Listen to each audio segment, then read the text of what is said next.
made national news. A body camera capturing New Richmond police officer Jesse Kidder confronted by a double murder suspect who refused to back down.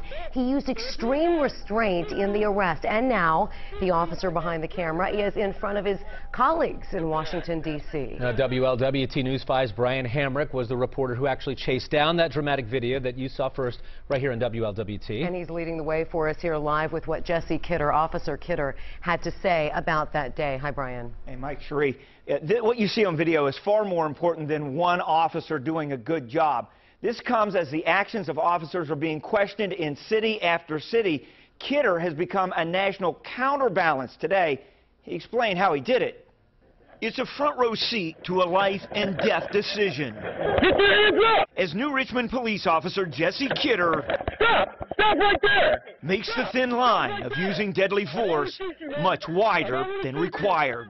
Today, it all played out again. Shoot me! Get your hands on your pocket now! This time, in front of a packed room in Washington, D.C. Officers from around the country came to talk about best procedures and listen to Officer Kidder.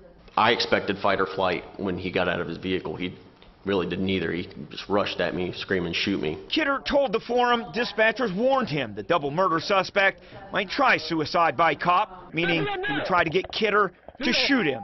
To be honest, it really changed the whole dynamics of the situation. The Marine veteran who served 2 tours in Iraq said he was waiting to see if there was an actual threat. You know, I've been in, I'll characterize them as deadly force situations while I was in the Marine Corps, and that was always stressed. You know, get positive identification of the threat before you go down that road.